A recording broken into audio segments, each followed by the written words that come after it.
La voz ventriloquial. Hemos visto que en el arte de la ventriloquia es sumamente importante que el artista cambie el tono de su voz, cuando quiera que parezca que la voz viene de otro lugar. Ello es obvio. Si se desea dar la impresión de que una voz viene de algún otro sitio, si hablásemos con nuestra voz habitual, la ilusión no se produciría. Nadie la asociaría a lo que queremos demostrar. Es bien sabido que se nos conoce la voz, en múltiples ocasiones, al hablar por teléfono, al oírnos en una habitación contigua, etc. Nuestra voz, es nuestra y esta verdad aquí tiene una gran importancia, que es el fundamento de la ilusión creada por el ventrílocuo. No hay que olvidar que la ventriloquia es una ilusión vocal y visual. Por otro lado, si el acto de ventriloquia que vamos a realizar consiste en un diálogo con un muñeco, resulta absurdo que las dos voces sean iguales. Es pues indispensable que la conversación se establezca de modo que la voz del muñeco sea muy diferente a la del artista. Por lo tanto, hay que crear una voz para darle vida al muñeco que corresponda con su personalidad y que llamaremos voz ventriloquial. También será voz ventriloquia la que aún sin muñeco deba dar la impresión que se emite desde otro lugar. Desde el interior de una caja o maleta, al otro lado de la línea telefónica, etc. Así pues el artista ha de cambiar su voz con rapidez y facilidad, sin fatiga, sin fallos y buscando el mayor contraste entre su propia voz y la voz ventriloquial. Para cambiar la voz, lo primero que hay que hacer es imaginar qué voz queremos lograr. No es lo mismo el querer imitar la voz de un niño que la de un anciano, y dentro de ellos no será igual un niño blanco que un niño negro, o la de un anciano ronco que la de un viejito con la voz temblorosa. Tampoco será igual la voz atribuida a un pato que la de un loro. O el tono de voz de un gitanillo andaluz que de un campesino gallego, o la voz de un borrachín que la de una niña, etc. En este momento el lector debe imaginar qué diferente desean imitar. La más sencilla para un hombre es la voz aguda de un niño y para una mujer la voz infantil y dulce de una niña. Les aconsejo que se empiece por esa voz, una sola de momento para no cansarse y no dispersarse en el esfuerzo. El escoger la voz que más convenga no es difícil. Una vez haya decidido usar la voz de un niño/niña, y lograrla.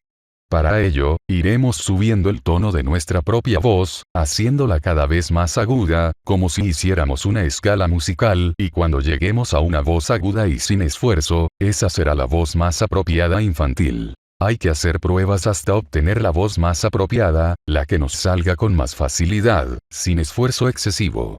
Una precaución fundamental, antes de empezar a hablar con la voz que obtengamos y que consideremos nuestra primera voz ventriloquial, debe garraspearse un par de veces, para trabajar con la garganta libre y limpia. Un consejo es beber un poco de agua no muy fría y aclarar esa voz ventriloquial de manera que salga fluida y sin esfuerzo. Eso no se logra en un día ni en dos. Hay que practicar hasta encontrar la voz y empezar a usarla sin esfuerzo y sin agarrotamiento, y ha de dar la impresión de que nos sale espontánea. Ya tenemos la voz ventriloquial. Ahora hay que practicarla sin cansarse. Cada día durante un par de horas, aunque no seguidas, para evitar la fatiga.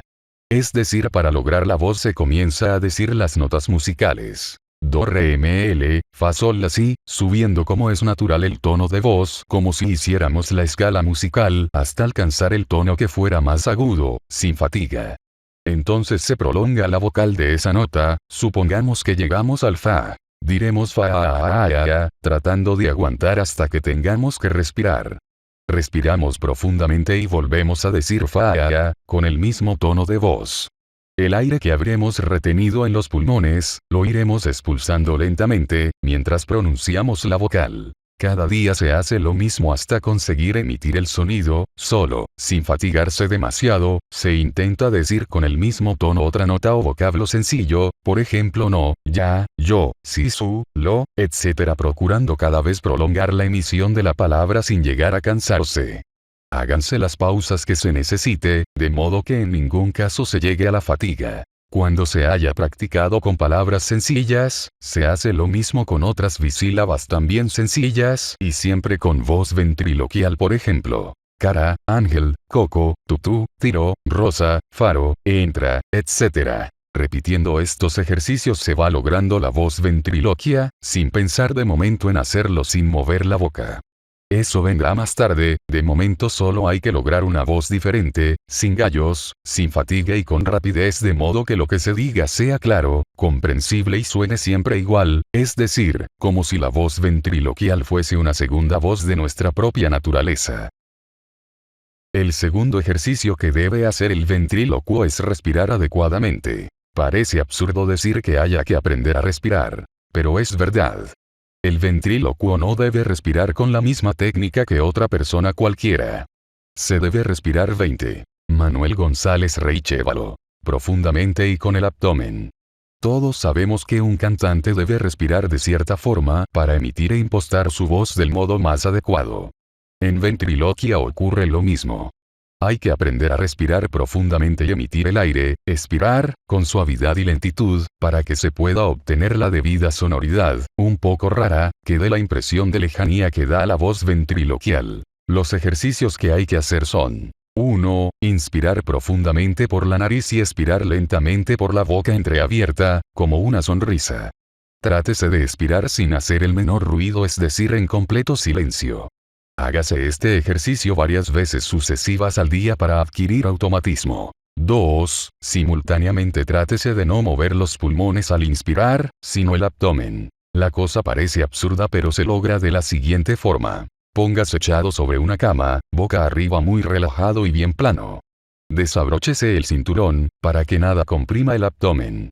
Ahora ponga un libro plano, sobre el estómago, es decir, algo más arriba del ombligo, pero sin llegar a las costillas.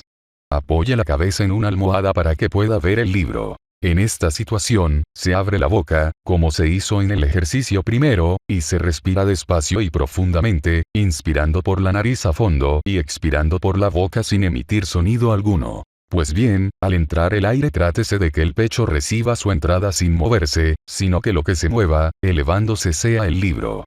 Inspírese elevando el estómago y levantando el nivel del libro, sin que se aprecie hinchazón en el tórax. Esto parece difícil para alguien que no lo ha hecho nunca, pero es sumamente sencillo. Simplemente se respira dejando entrar el aire por la nariz, al tiempo que se procura elevar el libro hinchando el estómago. Estando la cabeza sobre la almohada, se podrá apreciar que el pecho se hincha un poco, pero esa hinchazón es casi imperceptible, en cambio el libro se deberá elevar apreciablemente, mientras entra el aire. Este ejercicio no tiene ningún secreto, consiste en que se introduce el aire en los pulmones a base de bajar el diafragma, con lo que la respiración es abdominal aunque el aire entre en el tórax.